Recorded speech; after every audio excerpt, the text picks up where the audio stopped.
Hi hello everyone, welcome back to my simple and tasty recipe channel. ನಾನು ನಿಮ್ಮ ಪ್ರೀತಿ ಅಶ್ವಿನಿ ಮಂಜುನಾಥ್. ಹೇಗಿದ್ದೀರ ಎಲ್ಲರೂ? ಐ ಹೋಪ್ ಚೆನ್ನಾಗಿದ್ದೀರಾ ಅಂತ ಭಾವಿಸ್ತಾ ಇದ್ದೀನಿ. ನಾನು ಕೂಡ ಚೆನ್ನಾಗಿದ್ದೇನೆ. ಇವತ್ತಿನ ವಿಡಿಯೋದಲ್ಲಿ ಸಿಂಪಲಾಗಿ ಮದುವೆ ಮನೆ ಶೈಲಿನಲ್ಲಿ ಹೇಗೆ ಕೇಸರಿ ಭಾತನ ಮಾಡೋದು ಅಂತ ತೋರಿಸ್ತಾ ಇದ್ದೀನಿ.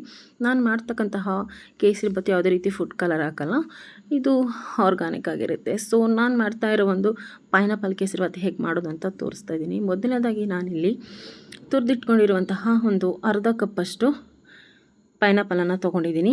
ಹಾಗೆ 3/4 ಕಪ್ಪಷ್ಟು ತುಪ್ಪವನ್ನು ಬಿಸಿಯಾದ ಕಡಾಯಿಗೆ ಸೇರಿಸ್ಕೊಳ್ತಾ ಇದ್ದೀನಿ. ನಾನು 1 ಕಪ್ಪು ರವೆ ತೊಗೊಂಡಿದ್ದೀನಿ, ಅದಕ್ಕೆ 3/4 ಕಪ್ಪು ತುಪ್ಪವನ್ನು ಸೇರಿಸ್ಕೊಂಡಿದ್ದೀನಿ. ನಿಮಗೆ ಬೇಕಿದ್ದರೆ ಎಣ್ಣೆ ಕೂಡ ಸೇರಿಸ್ಕೊಬಹುದು.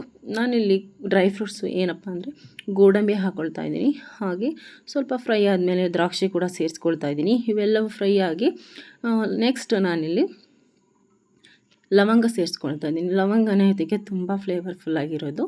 ಸೊ ಲವಂಗ ಇಷ್ಟು ಸೇರಿಸ್ಕೊಂಡು ಸ್ವಲ್ಪ ಫ್ರೈ ಮಾಡಿದ ನಂತರ ನಾನಿಲ್ಲಿ ಚಿರೋಟಿ ರವೆ ತೊಗೊಂಡಿದ್ದೀನಿ, ಅದನ್ನು ಕೂಡ ಸೇರಿಸ್ಕೊಂಡು ಒಂದು ಹದವಾಗಿ ಫ್ರೈ ಮಾಡ್ಕೊಳ್ತಾ ಇದ್ದೀನಿ. ನೋಡ್ತಾ ಇರ್ಬೋದು, ಚೆನ್ನಾಗಿ ರೋಸ್ಟ್ ಆಗಬೇಕು ತುಪ್ಪದಲ್ಲಿ, ಆವಾಗಲೇ ತುಂಬ ಚೆನ್ನಾಗಿ ಕೇಸರಿ ಭಾತ್ ಬರುತ್ತೆ ಅಂತಲೇ ಹೇಳ್ಬೋದು.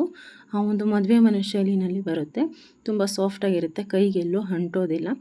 ಇದು ಘಮ ಬಿಟ್ಕೊಂಡಿದೆ. ನೆಕ್ಸ್ಟ್ ನಾನಿಲ್ಲಿ ತುರಿದಿಟ್ಕೊಂಡಿರುವಂತಹ ಪೈನಾಪಲನ್ನು ಸೇರಿಸ್ಕೊಂಡು ಇದರಲ್ಲೇ ಹುರ್ಕೊಳ್ತಾ ಇದ್ದೀನಿ. ನೋಡಿ, ಮಿಕ್ಸ್ ಮಾಡ್ಕೊಳ್ತಾ ಇದ್ದೀನಿ. ಈ ರೀತಿ ಮಿಕ್ಸ್ ಮಾಡೋದ್ರಿಂದ ಕಲರ್ ಬರುತ್ತೆ, ಹಾಗೆ ಟೇಸ್ಟ್ ಚೆನ್ನಾಗಿರುತ್ತೆ, ಅದ್ರ ಫ್ಲೇವರ್ ಬಿಟ್ಕೊಳ್ಳುತ್ತೆ. ಹಾಗೆ ನಾನು ಕುದಿಸಿ ಇಟ್ಕೊಂಡಿರುವಂತಹ ನೀರನ್ನು ಸೇರಿಸ್ಕೊಂಡು ಮಿಕ್ಸ್ ಮಾಡ್ಕೊಂಡಿದ್ದೀನಿ. ನೀರು ಬಂದು 1 ಕಪ್ಪು ರವೆಗೆ 2.5 ಕಪ್ ನೀರನ್ನು ಸೇರಿಸ್ಕೊಳ್ತಾ ಇದ್ದೀನಿ. ಆ್ಯಕ್ಚುಲಿ 3 ಕಪ್ ಸೇರಿಸ್ಕೊಬೇಕು, ನಾನು ಪೈನಾಪಲ್ ಹಾಕಿದ್ದೆ ಅಲ್ವಾ, ಸೊ ಅದಕ್ಕೋಸ್ಕರ ನಾನಿಲ್ಲಿ ಅರ್ಧ ಕಪ್ಪನ್ನು ಲೆಸ್ ಮಾಡಿದ್ದೀನಿ. ಹಾಗೆ 1 ಕಪ್ಪು ಸಕ್ಕರೆನ ಸೇರಿಸ್ಕೊಳ್ತಾ ಇದ್ದೀನಿ. ಅದೇ 1 ಕಪ್ ಮೆಜರ್ಮೆಂಟಲ್ಲಿ ಸೇರಿಸ್ಕೊಂಡು ಇದನ್ನು ಸಹ ಚೆನ್ನಾಗಿ ಮಿಶ್ರಣ ಮಾಡ್ಕೊಬೇಕು.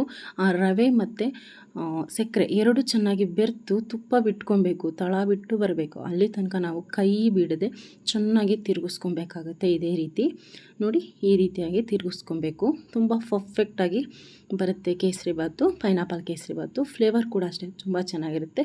ನೋಡಿ, ಕಲರ್ ಕೂಡ ಅದೇ ಬಿಟ್ಕೊಂಡಿದೆ. ನಾನಿಲ್ಲಿ ಯಾವುದೇ ರೀತಿ ಫುಡ್ ಕಲರ್ ಹಾಕಿಲ್ಲ. ನಾನೀಗ ಕೊನೆಯದಾಗಿ ಸ್ವಲ್ಪ ಏಲಕ್ಕಿ ಪೌಡರ್ ಮಾಡಿ ಸ್ವಲ್ಪ ಸಕ್ಕರೆ ಪೌಡರ್ ಮಾಡಿ ಸೇರಿಸ್ಕೊಂಡಿದ್ದೀನಿ. ಇದನ್ನು ಸಹ ಒಂದು ಮಿಕ್ಸ್ ಕೊಟ್ಕೊಂಡ್ರೆ ಪರ್ಫೆಕ್ಟಾಗಿ ಬಂದಿರುವಂತಹ ಕೇಸರಿ ಭಾತ್, ಯಾವುದೇ ರೀತಿ ಕೈಗೆ ಅಂಟದೆ ಸಾಫ್ಟಾಗಿ ಬಾಯಲ್ಲಿಟ್ಟರೆ ಕರಗುವಂತಹ ಕೇಸರಿ ಭಾತ್ ರೆಡಿಯಾಗಿದೆ. ಮದುವೆ ಮನೆ ಶೈಲಿನಲ್ಲಿ ನಾನಿವಾಗ ಬಾಳೆದೆಲೆಯಲ್ಲಿ ಸರ್ವ್ ಮಾಡ್ತಾಯಿದ್ದೀನಿ. ನೋಡ್ತಾ ಇರ್ಬೋದು, ತುಂಬ ಚೆನ್ನಾಗಿದೆ, ಸಾಫ್ಟಾಗಿದೆ, ಶೈನಿಂಗ್ ಫುಲ್ ಆಗಿದೆ. ಹಾಗೆ ನೋಡ್ತಾ ಇದ್ದರೆ ಬಾಯಲ್ಲಿ ನೀರು ಬರ್ತಾ ಇದೆ, ಅಷ್ಟು ಸಖತ್ತಾಗಿರುತ್ತೆ. ಫ್ಲೇವರ್ ಕೂಡ ಒಂದು ಪೈನಾಪಲ್ ಫ್ಲೇವರ್ ಸಖತ್ತಾಗಿ ಬರ್ತಾ ಇದೆ. ಮನೆಯಲ್ಲಿ ನೀವು ಒಮ್ಮೆ ಟ್ರೈ ಮಾಡಿ, ಹಾಗೆ ಹೇಗಿತ್ತು ಅಂತ ಕಮೆಂಟ್ ಬಾಕ್ಸಲ್ಲಿ ತಿಳಿಸಿ. ನಿಮ್ಮ ಫ್ರೆಂಡ್ಸ್ ಆ್ಯಂಡ್ ಫ್ಯಾಮಿಲಿಗೆ ಶೇರ್ ಮಾಡಿ ಅಂತ ಹೇಳ್ತಾ, ಯಾರೆಲ್ಲ ನನ್ನ ಚಾನಲನ್ನು ಸಬ್ಸ್ಕ್ರೈಬ್ ಮಾಡಿಲ್ಲ ಸಬ್ಸ್ಕ್ರೈಬ್ ಮಾಡ್ಕೊಳ್ಳಿ, ಹಾಗೆ ಸಪೋರ್ಟ್ ಮಾಡಿ ಅಂತ ಹೇಳ್ತಾ ನೆಕ್ಸ್ಟ್ ವಿಡಿಯೋದಲ್ಲಿ ಸಿಗ್ತೀನಿ. ಅಲ್ಲಿ ತನಕ ಟೇಕ್ ಕೇರ್, ಬೈ ಬಾಯ್.